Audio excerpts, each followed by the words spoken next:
Hello, good morning dear students. आज का हमारा टॉपिक है परमाणु के मूल कणों की खोज। जैसा कि पिछले टर्म पर हम लोग पढ़ चुके हैं कि असाधारण भौतिक रासायनिक विधियों द्वारा परमाणु के 3 मूल कणों की खोज की गई थी, जिसमें से 3 स्थायी मूल कण तथा 4 अस्थायी मूल कण। इन स्थायी मूल कणों में से पहले स्थायी मूल कण इलेक्ट्रॉन की खोज के विषय में पढ़ते हैं। Discovery of electron. सन 1859 में जूलियस प्लकर ने गैसों में कम दाब पर विद्युत धारा प्रवाहित की। जब किसी बंद पात्र में गैस का दाब घटाकर कम दाब पर विद्युत धारा प्रवाहित की, लगभग 600 सेंटीमीटर लंबी कांच की नलिका में 0.001 अर्थात 10⁻³ मिलीमीटर पारे के दाब पर किसी गैस को लिया तथा नली के दोनों किनारे पर 2 इलेक्ट्रोड, एक कैथोड एक एनोड, लगाए थे। दोनों इलेक्ट्रोडों के बीच किसी उच्च विभव स्रोत की सहायता से लगभग 10,000 वोल्ट से 30,000 वोल्ट तक का विभवांतर उत्पन्न करने के लिए उत्पन्न किया, जिसमें यह पाया कि कांच की नली में ऋणात्मक इलेक्ट्रोड के सामने वाली दीवार पर हरे रंग की प्रकाश या चमक उत्पन्न होती है।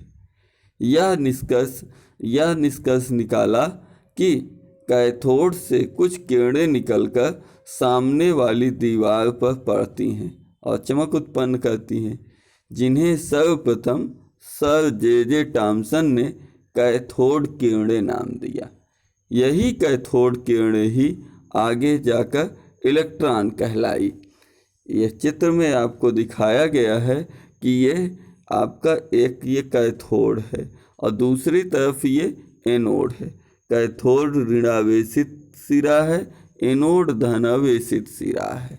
जब दोनों सिरों को उच्च वोल्टेज के द्वारा उच्च विद्युत धारा स्रोत से जोड़कर हाई वोल्टेज से जोड़कर विद्युत धारा प्रवाहित किया गया, तो उसमें क्या हुआ, यह एक आपकी डिस्चार्ज ट्यूब थी।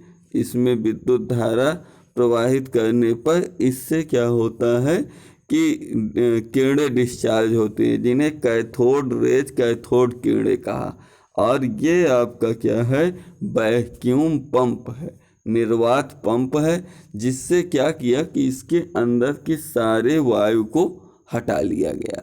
तो इस विसर्जन नलिका में, डिस्चार्ज ट्यूब मीन्स विसर्जन नलिका, विसर्जन नलिका में कैथोड, जो सिरा कैथोड है, इससे एक प्रकार की अदृश्य टाइप से किरणें निकली, जो अदृश्य किरणें जाकर केवल सामने की दीवार पर हरे रंग की दीप्ति उत्पन्न कर रही थी, चमक उत्पन्न कर रही थी। इन्हीं किरणों को कैथोड किरणें या इलेक्ट्रॉन कहा गया। अब हम लोग कैथोड किरणों के गुण पढ़ते हैं कि कैथोड किरणों में कौन कौन से गुण पाए जाते हैं। Properties of cathode rays. Cathode किरणों में प्रमुख गुण निम्नलिखित होते हैं। पहला है, कैथोड किरणें सीधी रेखा में चलती हैं। तो इसके लिए कुछ साइंटिस्टों ने, बाद के साइंटिस्टों ने इसके लिए एक प्रमाण प्राप्त किया और जिसको चित्र में ये दिखाया गया है, ठीक है ना। तो पहला है कि कैथोड किरणें अपने मार्ग पर रखे अपारदर्शी वस्तु का प्रतिबिंब सामने की दीवार पर बनाती हैं। जब कैथोड किरणें निकल रही हों, उनके सामने की दीवार पर कोई, ये कैथोड किरणें यहाँ से निकल रही, सामने की दीवार पर ये क्रॉस एक रख दिया गया, तो क्रॉस का प्रतिबिंब जाकर ये सामने की दीवार पर पड़ रहा है। जब क्रॉस रख दिया गया तो कैथोड किरणें जब चलती हैं तो इस अपारदर्शी वस्तु का प्रतिबिंब सामने की दीवार पर बनाती हैं शैडो। ये शैडो मीन्स छाया होता है, प्रतिबिंब होता है। तो इससे सिद्ध होता है कि कैथोड किरणें एक सीधी रेखा में चलती हैं। अगला नंबर है कैथोड किरणें अपने मार्ग में रखे किसी अति सूक्ष्म द्रव्य कणों को क्या करती हैं, पहिए को घुमा देती हैं। द्रव्य के पहिए को, छोटे से छोटे हल्के पहिए को घुमा देती हैं। इससे ये सिद्ध होता है कि कैथोड किरणें सूक्ष्म द्रव्य कणों से मिलकर बनी होती है। जैसे कि कैथोड, ये सिरा आपका कैथोड कहलाए, कैथोड से निकलने वाली ये किरणें कैथोड किरणें कहलाई। यदि इनके मार्ग पर कैथोड किरणें जा करके ये सामने की दीवार पर प्रतिबिंब बनाती, लेकिन इनके मार्ग में क्या किया गया, पिन व्हील, पिन का एक पहिया रख दिया गया। तो इसमें इसको क्या हुआ कि ये कैथोड किरणें इस पिन व्हील में लगातार पढ़ते पढ़ते पढ़ते पढ़ते क्या होता है, इसको घुमा देती हैं। ये ऐसे एरो के चिन्ह बना हुआ है, इससे ये ज्ञात होता है कि इसको ये घुमा देती हैं। तो इससे सिद्ध होता है कैथोड किरणें द्रव्य के अति सूक्ष्म कणों से मिलकर बनी होती हैं, जिनमें गतिज ऊर्जा होती है। इन कैथोड किरणों में गतिज ऊर्जा होती है, अर्थात ये गतिज ऊर्जा के परिणाम स्वरूप ही ये पिन व्हील हमारा घूमता है। अगला नंबर है, अगला गुण है कैथोड किरणों का, कैथोड किरणें विद्युत क्षेत्र में धनावेशित प्लेट की ओर तथा चुंबकीय क्षेत्र में दक्षिण ध्रुव की ओर विक्षेपित हो जाती हैं। यदि कैथोड किरणों को विद्युत क्षेत्र में रखा जाए तो वे धनावेशित प्लेट की ओर मुड़ जाती हैं तथा चुंबकीय क्षेत्र में दक्षिण ध्रुव की ओर विक्षेपित हो जाती हैं। इससे सिद्ध होता है कैथोड किरणें ऋणावेशित कणों से मिलकर बनी होती हैं। यहाँ चित्र में आपका दिखाया गया है, ये कैथोड है। कैथोड से निकलने वाली ये किरणें कैथोड किरणें थी, जिनको जाकर सामने की दीवार पर पड़ना चाहिए, लेकिन यदि विद्युत क्षेत्र में रखा गया है तो ये धन सिरा है, धन सिरे की ओर विक्षेपित हो गई हैं। ये हल्का सा सीधी न जाकर ये क्या हुई, धनावेशित सिरे की ओर चली आई हैं।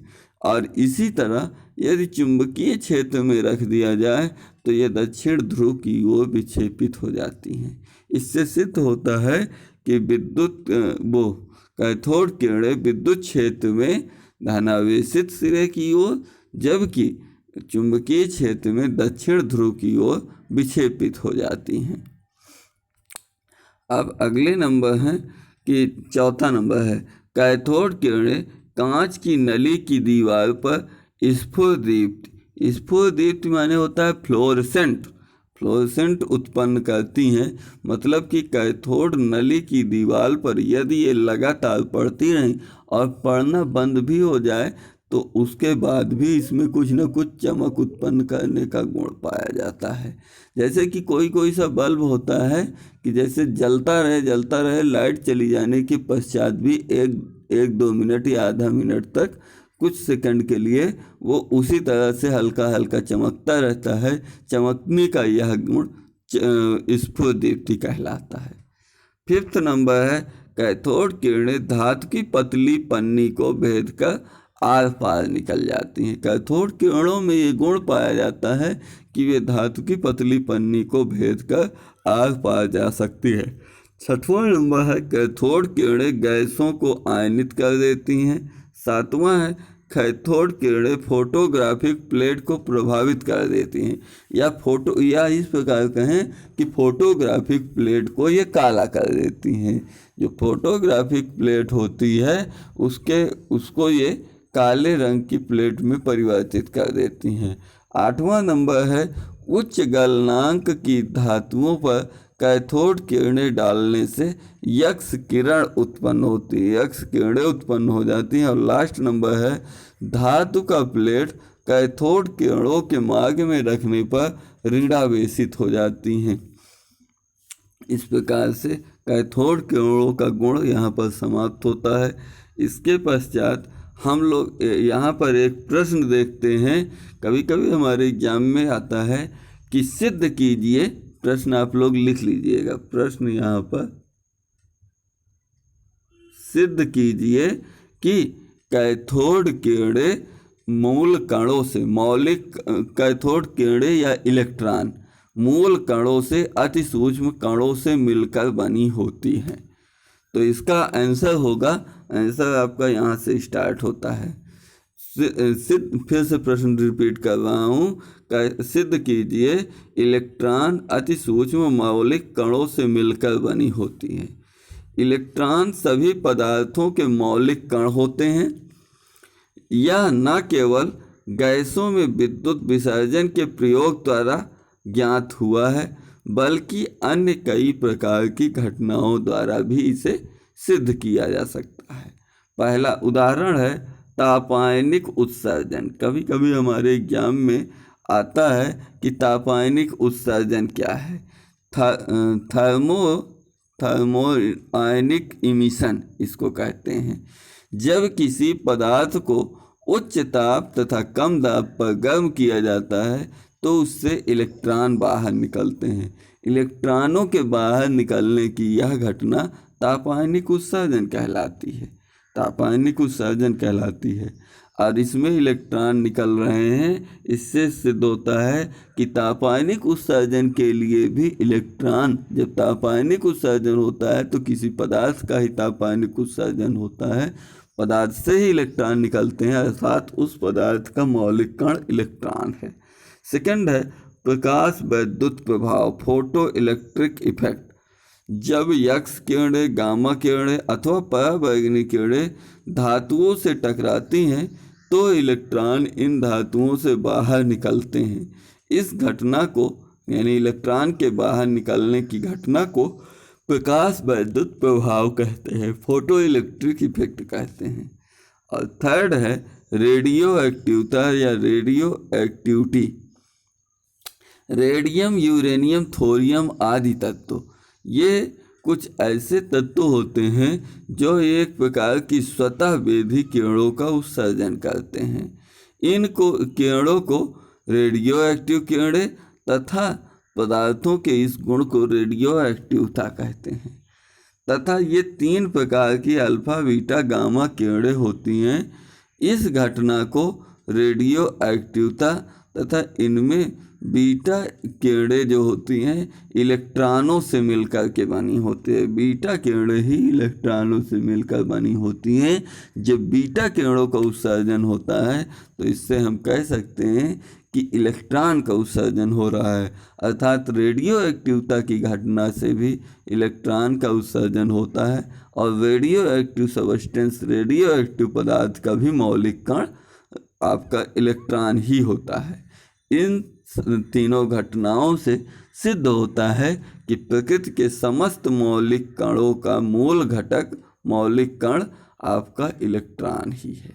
आज के टॉपिक में यहीं तक। कल हम लोग नए टॉपिक के साथ, नए द्रव्य के नए मौलिक गुण जिसे प्रोटॉन कहते हैं, उसकी खोज, उसकी विशेषताओं के साथ आएंगे।